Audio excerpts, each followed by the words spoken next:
আজকে আমরা ক্লাস করব সংখ্যা পদ্ধতি আইসিটি 2024 সালে যে প্রশ্নগুলো আসছিল শুধু সেগুলোরই সমাধান করব।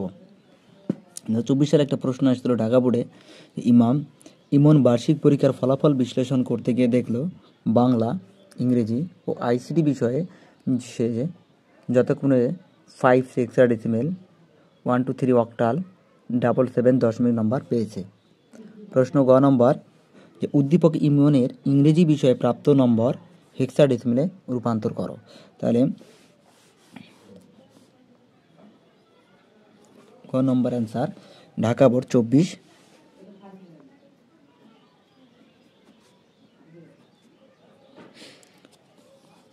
ইমনের ইংরেজি বিষয়ে প্রাপ্ত নম্বর, তো ইমন ইংরেজি বিষয়ে কত নম্বর পেয়েছে? তো দেখো বাংলা প্রথমে, তার মানে এটা বাংলার, ইংরেজি দ্বিতীয়তে, তার মানে এটা হচ্ছে ইংরেজি দ্বিতীয়তে। তাহলে ইমনের ইংরেজি বিষয়ে প্রাপ্ত নম্বর 1 2 3 অক্টাল। তার প্রশ্ন হচ্ছে এটাকে আমাদের হেক্সাডেসিমেলে নির্ণয় করতে হবে। তাহলে অতএব 1 2 3 অক্টাল। তো এই সংখ্যাটাকে আমরা কি করব? রূপান্তর কিসে? হেক্সাডেসিমেলে। তো আমরা জানি অক্টাল আছে, এই অক্টাল থেকে আমরা হেক্সাডেসিমেলে নির্ণয় করবো, এটাকে বলা হয় পারস্পরিক রূপান্তর। তো পারস্পরিক রূপান্তর করতে হলে প্রথমে সংখ্যাটাকে বাইনারিতে রূপান্তর করতে হয়, যদি বাইনারিতে সংখ্যাটি না থাকে। তো বাইনারিতে রূপান্তর করি, যে 3 বিটের বাইনারি দ্বারা কি হয়, একটি করে অক্টাল সংখ্যা গঠিত হয়। তো দেখো আমাদের 1 2 4, তাহলে 3 মিলাবো আমরা 2 আর 1 3, তাহলে এখানে 1 এখানে 1, তাহলে 2 আর 1 3, এর এই বিটটা আমাদের লাগলো না। বলা হচ্ছে 3টি বাইনারি বিট দ্বারা একটা অক্টাল সংখ্যা করতে, যেহেতু এটা প্রয়োজন হয়নি তাহলে আমরা 0 দিলাম। তাহলে 0 1 1। আবার 2 এর জন্য শুধু এটাই যথেষ্ট, আর এটারও প্রয়োজন নাই, এটারও প্রয়োজন নেই। যেটা প্রয়োজন হবে না সেটা হবে 0 0 1 0। আবার আসলো কি 1 এর জন্য শুধু এটা। তো এখন এই বাকি দুটা কি 0 0 0 1, আর এটা হলো কি বাইনারি হলো। তো এখন এই সংখ্যাটাকে যখন আমরা হেক্সাডেসিমেল নির্ণয় করব, তখন হেক্সাডেসিমেলে কয় বিট লাগে? 4 বিটের বাইনারি দ্বারা একটা করে হেক্সাডেসিমেল সংখ্যা গঠিত হয়। তাহলে আমরা 4টা করে বিট পার্থক্য করে নিব। তাহলে 1 1 0 0। আবার তাহলে এই এখান থেকে 3টা নিলাম, আর এখানে একটা 4টা হলো। আগান থাকলে এখানে কয়টা? 2টা। 1 0 1 0 থাকলো কি, আর একটা বিট থেকে গেল। তো বলা হচ্ছে যদি বিট সংখ্যা কম থাকে তাহলে প্রয়োজনীয় সংখ্যক শূন্য দিয়ে বিট সংখ্যা কী করবো? পূর্ণ করবো। তাহলে আরও 3টা জিরোর দরকার আমাদের, যেহেতু এটা আমরা হেক্সাডেসিমেল সংখ্যা 4 বিটে গঠিত হয়। তো এখন এটা কি আছে? বাইনারিতে আছে।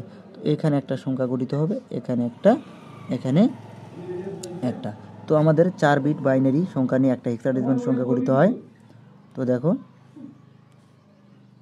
1 2 4 8। তো দেখো এই সংখ্যাগুলো এখানে বসাবো 1 1 0 0। যখন আমরা বাইনারি সংখ্যা বসাবো তখন উপরের সংখ্যাগুলো কী হবে? যোগ করব যখন বাইনারি সংখ্যা বসাবো। আর যখন বাইনারি সংখ্যা মিলাবো তখন নিচেরগুলো লিখবো। তো আমাদের বাইনারি সংখ্যা বসানো হয়েছে, তাহলে উপরের সংখ্যা গুণ করব, 2 আর 1 3। তারপর দেখো এই সংখ্যাটা আবার এখানে বসাবো, যে 1 0 1 0। তো এখানে কত আসে? এখানে 1, এখানে একটা পড়ছে, আর এই যেখানে একটা 4 আর 5, এখানে তো 0। তাহলে এটা হলো কি হেক্সাডেসিমেল। তাহলে বলা হচ্ছে যে ইমনের ইংরেজি প্রাপ্ত নম্বর হেক্সাডেসিমেলে রূপান্তর করো। তাহলে ইমনের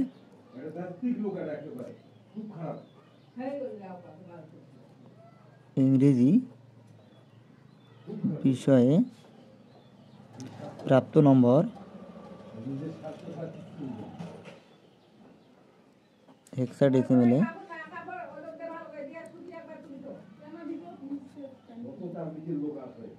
হেক্সাডেসিমেলে হবে কত? 5 3 হেক্সাডেসিমেল। এইটা ছিল ঢাকা বোর্ড 2024 গয়ের প্রশ্নের উত্তর। তো এখন আমরা ঘতে বলতে দেখো যে উদ্দীপকের ইমনের 3টি বিষয়ে মোট প্রাপ্ত নম্বর বাইনারিতে কত হবে। তাহলে ইমনের 3টি বিষয়ে মোট প্রাপ্ত নম্বর আমাদের বের করতে হবে যে ইমনের 3টি বিষয়ে নাম্বার কত বাংলায় পেয়েছে। তাহলে আমরা লিখি যে গ নম্বর ইমনের বাংলায় প্রাপ্ত নম্বর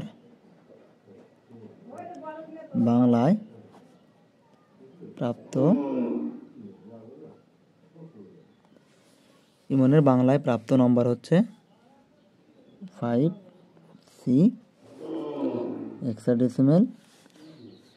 ইংরেজিতে প্রাপ্ত নম্বর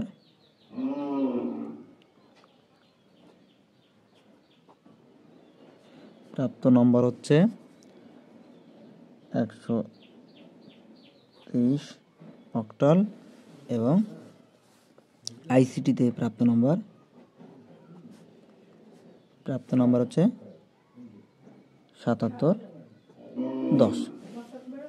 এই নম্বরগুলোকে কী করতে হবে, মোট করতে হবে। প্রাপ্ত নম্বরটাকে মোট করে সেই নম্বরটাকে আমাদের কী করতে হবে, দশমিকে বাইনারিতে রূপান্তর করতে হবে। তো এটাকে আমরা ক্যালকুলেটরে সরাসরি করতে পারি।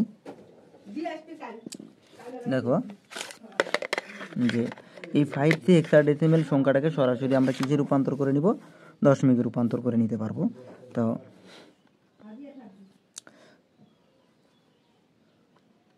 এই যে আমাদের বেস 3, এখন এটা আছে আমাদের হেক্সাডেসিমেল। তাহলে বেসটাকে আমরা হেক্সাডেসিমেল আগে নিয়ে নেব, হেক্সাডেসিমেল নিয়ে নিলাম। এখন আমরা 5 এই যে এখানে আছে সি সমান করে দিলাম। তাহলে এখন কি আসলো হেক্সাডেসিমেল, আমরা এটাকে নিতে পারবো কি দশমিকে।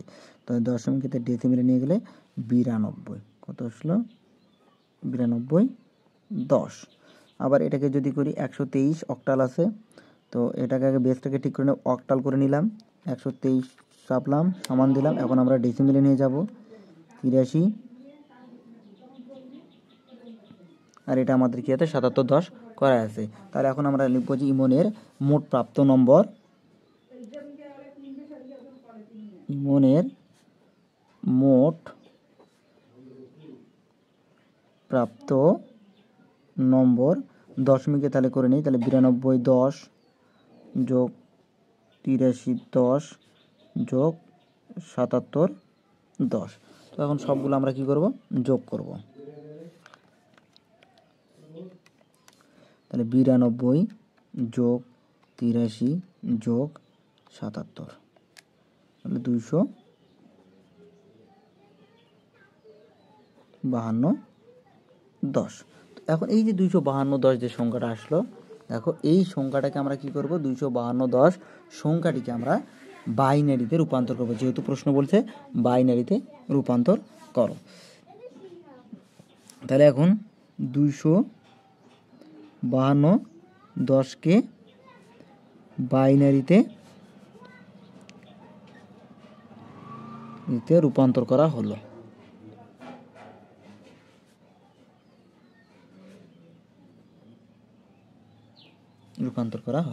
তাহলে 252, তাহলে এই দেখো এখন বাইনারিতে বাইনারি বেস কত 2, তাহলে 2 দ্বারা ভাগ করব, 252 ভাগ 2, তাহলে আসলো কত 126।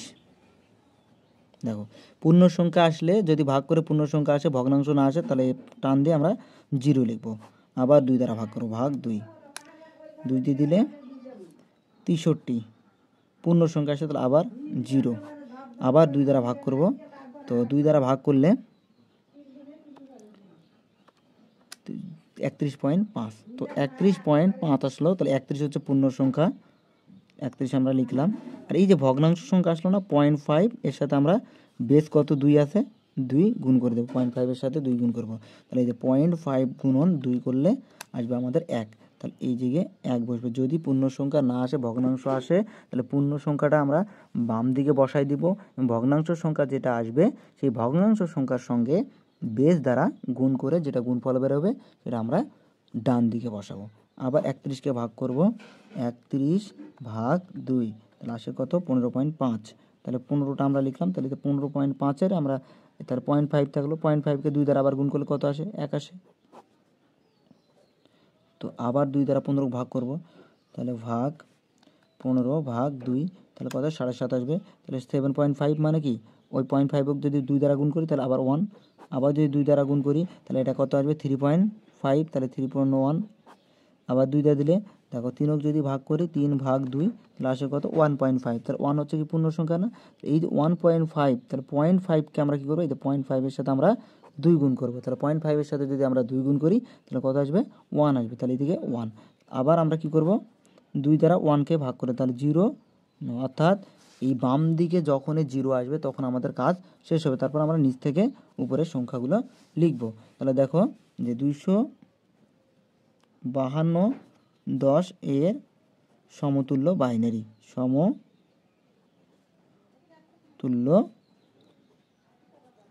বাইনারি। তাহলে কত আসতেছে? 1 1, কটা? 1 2 3 4 5 6টা 1, 1 2 3 4 5 6, তারপর 2টা 0। এই হলো বাইনারি। তাহলে এখন হয়ে গেল আমাদের কি, এই যে ঢাকা বোর্ডের যে প্রশ্নটা ছিল 24 সালের, সেই প্রশ্নটা আমরা সমাধান করলাম। এরকম করে আমরা সহজভাবে সমাধানগুলো করব।